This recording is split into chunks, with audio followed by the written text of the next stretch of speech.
Doutor Belísio Neto, seja bem-vindo aqui ao nosso Panorama 95, bom dia. Bom dia, Marcos, bom dia, Geraldinho, bom dia a todos os ouvintes do programa Panorama 95, satisfação mais uma vez em estar por aqui tentando sanar algumas dúvidas sobre a saúde do idoso. O nosso tema de hoje é depressão no idoso, é um assunto preocupante? Muito preocupante, é uma doença que afeta muitos idosos, tem uma incidência relativamente alta. E o mais importante é que ela é pouco reconhecida, ela é pouco diagnosticada, consequentemente ela é pouco tratada. A depressão no paciente idoso, estima-se que 15% das pessoas idosas têm uma prevalência de depressão clássica, assim, com os critérios bem estabelecidos, mas mais de 50% dos pacientes eles têm sintomas depressivos. E já se viu que tratar os sintomas depressivos, por mais que não feche o critério de diagnóstico de depressão no paciente idoso, tem benefício para a qualidade de vida, para a evolução da doença depressiva, para outras doenças. Então, mas é uma doença prevalente, uma doença que tem complicações importantes no paciente idoso, de difícil reconhecimento pela família, pela negação do próprio paciente, ele achar que ficar triste é próprio da velhice, ele acha que é normal, nem tanto ficar triste, porque os sintomas são um pouquinho diferentes. Ficar mais isolado, não ter tanta alegria, se irritar mais, tem aquela história que o idoso é mais ranzinza, então é de difícil reconhecimento pelo próprio paciente, ele tem uma negação, ele tem um estigma de não querer tomar medicamento controlado, ele acha que aquilo é um marco muitas vezes de que ele não é mais capaz, que ele é fraco, que ele é mais forte do que a doença. Então há esse estigma também, e há também a dificuldade de reconhecimento pelas pessoas que convivem, porque a depressão no paciente idoso, ela se manifesta, a gente está acostumado a ver pacientes com depressão com choro, com melancolia, com desesperança. Isso as pessoas reconhecem no adulto jovem. O paciente idoso, ele é um pouco diferente, ele não tem tanto essa característica de chorar, de ter um discurso melancólico. Ele tem sintomas mais variados, somatiza muitos sintomas físicos, é aquele paciente que tem uma dor na barriga, que essa dor não passa com nada, essa dor corre o corpo todo, ele acha que é da idade, ele está sempre insatisfeito, ele tem uma irritabilidade, ele se isola muito, ele diminui a comunicação dele com os familiares, ele discretamente ele para de ir para de fazer algumas coisas que ele fazia antes por falta de motivação. Então isso é muito discreto, ele nega, a família não quer reconhecer, não por maldade, mas ele não reconhece porque são sutis os sintomas.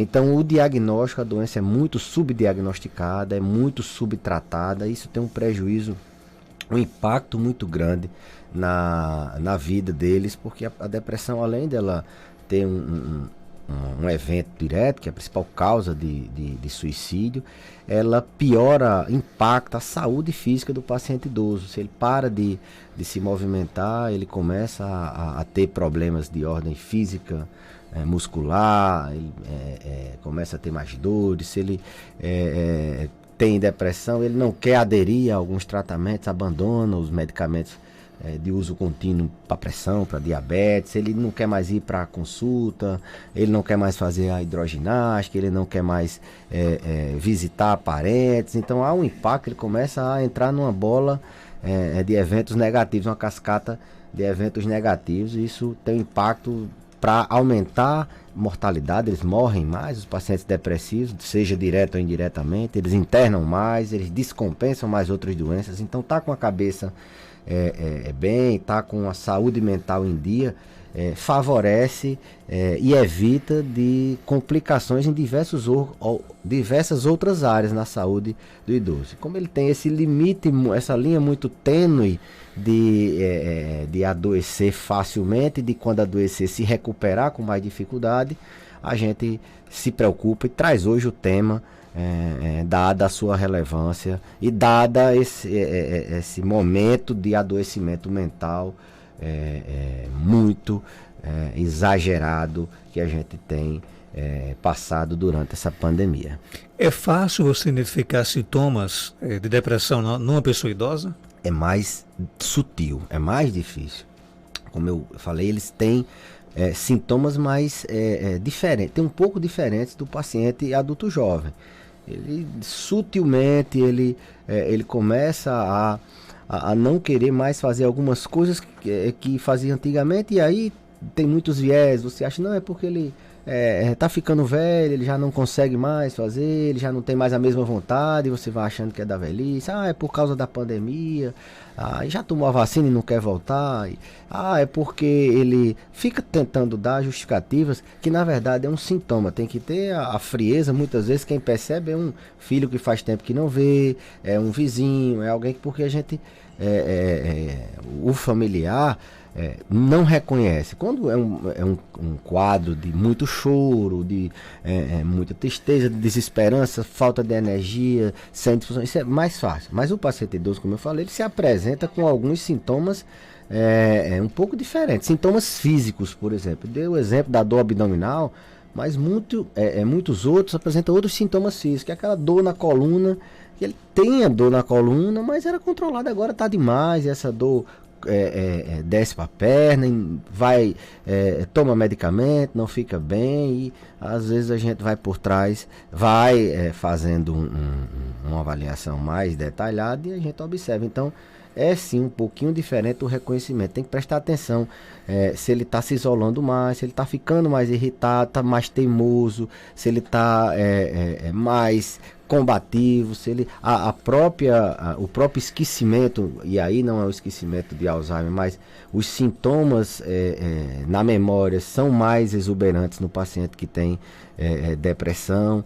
As alterações do apetite, ele começa a sentir ou com muito apetite. No idoso eles sentem, perdem apetite com mais assim, eu dizia, com mais vigor, com uma intensidade maior. Eles alteram o sono, não conseguem dormir, ou passam o dia todo dormindo, a sonolência excessiva. Eles sentem a anedonia, eles dizem que, doutor, eu estou com uma fraqueza, eu estou com uma falta de coragem, não tenho mais aquela mesma vontade de fazer as coisas. E a gente tende sempre a achar que é da velhice, que não, a idade, eu já tenho não sei quantos anos, e na verdade isso passa despercebido, e daqui a pouco ele não está mais querendo tomar os remédios, ele não está mais querendo se socializar, e aí o problema tende a se intensificar.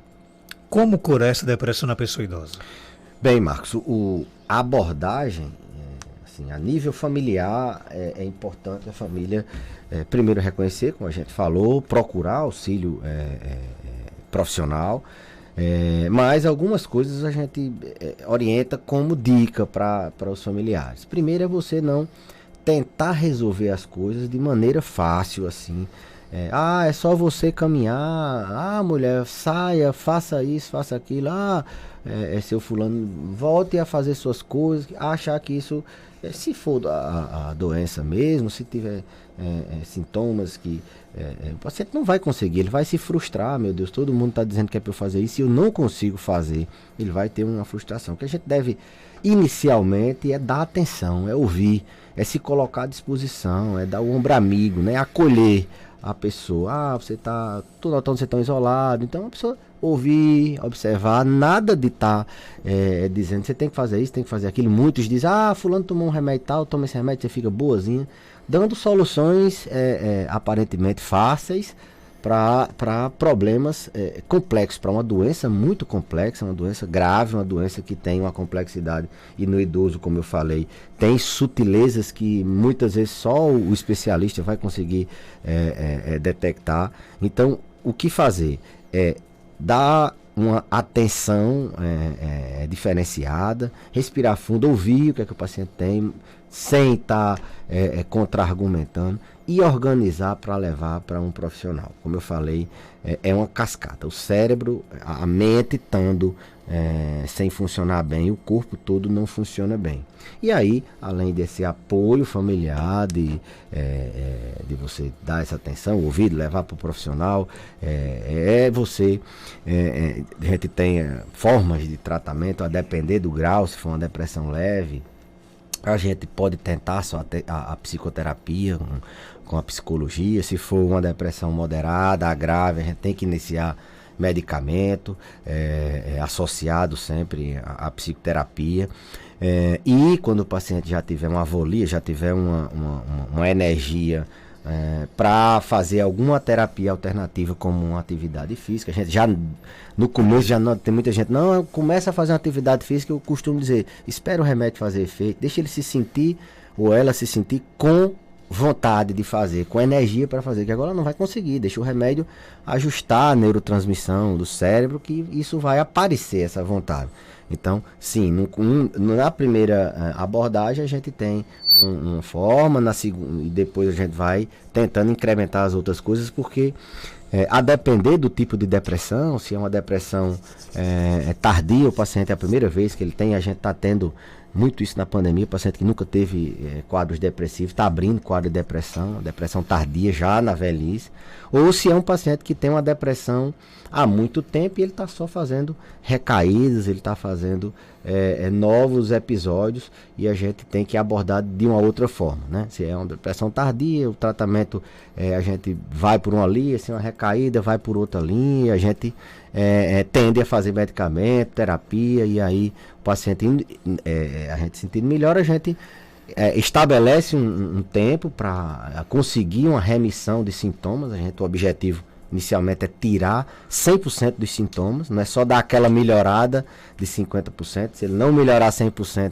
há uma tendência que ele não fique 100% curado. Então, a gente tenta tirar totalmente os sintomas, faz um período de platô, uma espécie de reserva, o paciente toma medicação por mais um tempo para evitar que ele tenha recaída ou que ele cronifique a doença, e depois a gente, a depender do tipo, do paciente, da circunstância individualizada, a gente tenta desmamar e até mesmo parar a medicação. Isso leva, geralmente, Marcos, 1 ano e meio, 2 anos, né? É difícil, com 1 ano, os pacientes têm uma melhora rápida, 15, 20 dias eles já estão se sentindo melhor, mas o tratamento completo ele dura um certo tempo, exatamente para prevenir que ele tenha recaída, para que ele volte a ter novos eventos, para que ele não fique a vida toda tendo uma depressão cronificada. Então é importante que eles sigam essa orientação de tratamento, que eles têm muito medo, eu vou tomar esse remédio, vou me acostumar com esse remédio.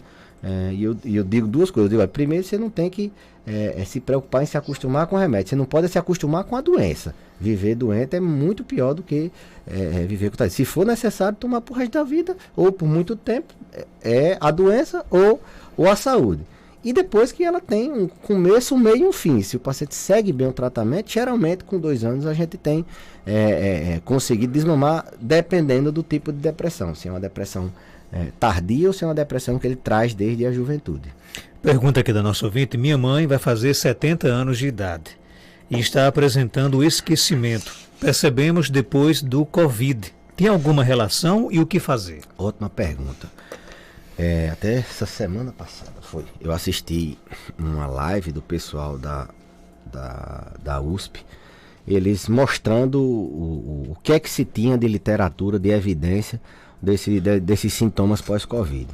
E a gente tinha uma incidência era alterações neuropsiquiátricas pós-Covid. A gente tinha uma incidência muito alta no pós-Covid de esquecimento, de déficit cognitivo, que a gente ainda não sabe bem a causa, se infere que seja de origem vascular. Há um estado de hipercoagulabilidade no Covid, e isso altera a circulação do cérebro, e isso pode causar, ser a origem desse esquecimento. Mas é extremamente comum. Os pacientes têm, do mesmo jeito que eles têm aquela fadiga, que é o sintoma mais comum depois do Covid, eles têm muita dor de cabeça, fica tendo dores articulares, fraqueza, mialgia, dormência. Eles também ficam com muito esquecimento. A literatura estima que a incidência, a prevalência de esquecimento, de alterações cognitivas, a gente pode dizer assim, ela gira em torno de 30% a 50%. Então, é uma incidência alta. Lógico, tem pouca literatura, estudos em alguns países que a gente assim, tem um N de pessoas, mas na prática a gente observa muito.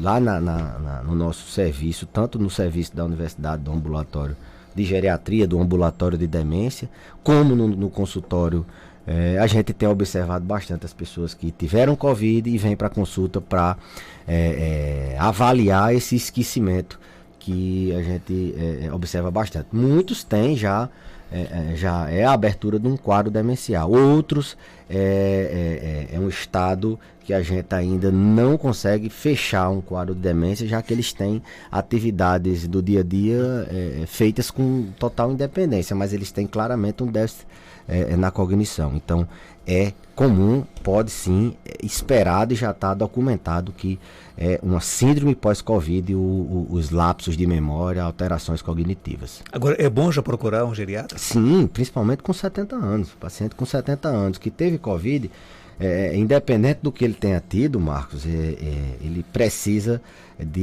é um alerta de que ele já deveria estar tendo um acompanhamento. E se ele teve Covid, ele vai ter todas essas, pode ter, os idosos eles perdem muita função, eles andavam tanto, eles diminuem a quantidade, eles estão andando menos, muita dor, com muita dificuldade de locomoção, eles estão caindo quando eles têm Covid, eles sofrem muitas quedas depois, eles estão esquecendo, eles têm muita depressão no pós-Covid, estresse pós-traumático, ficar internado, isolados, eles descompensam diabetes, descompensam hipertensão, então eles precisam de um plano estruturado de como é que eu vou me reabilitar. E indubitavelmente, com 70 anos, o profissional é a geriatria mesmo.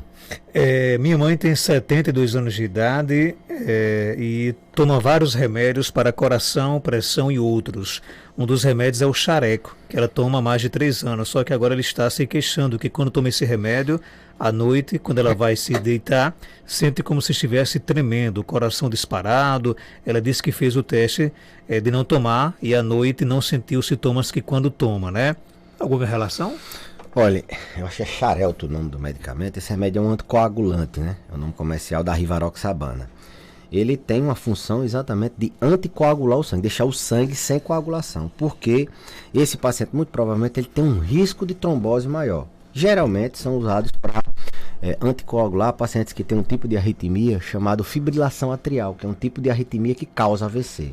Mas ele também é usado para anticoagular pacientes com alto risco de trombose na perna, embolia pulmonar, como é o caso de pacientes em Covid, pacientes que têm histórico de trombose na perna ou tiveram uma trombose, de forma que é um remédio que ele não tem uma interferência assim, nessa questão de sintomas, de efeitos adversos no coração. Entretanto, a geriatria ela tem uma máxima de que se você está tomando um medicamento novo e esse medicamento e apareceu algum sintoma, por mais que não seja esperado, a gente sempre tende a dizer, olha, esse sintoma é desse medicamento novo, até que se prove o contrário. O que é que a gente orienta essa paciente? Procurar o profissional que medicou e ela relatar esses sintomas, para que ele, existem outras opções de anticoagulante, ele pode trocar, ou ele pode dizer, não, deve ser desse outro medicamento. Não, isso não. Então, o importante é não, olha, quem toma anticoagulante crônico não é das melhores alternativas parar. Se assim ela parou, volto imediatamente para o profissional, porque o risco de trombose, AVC, de trombose na perna, o risco de ter um problema pela falta do remédio é muito alto.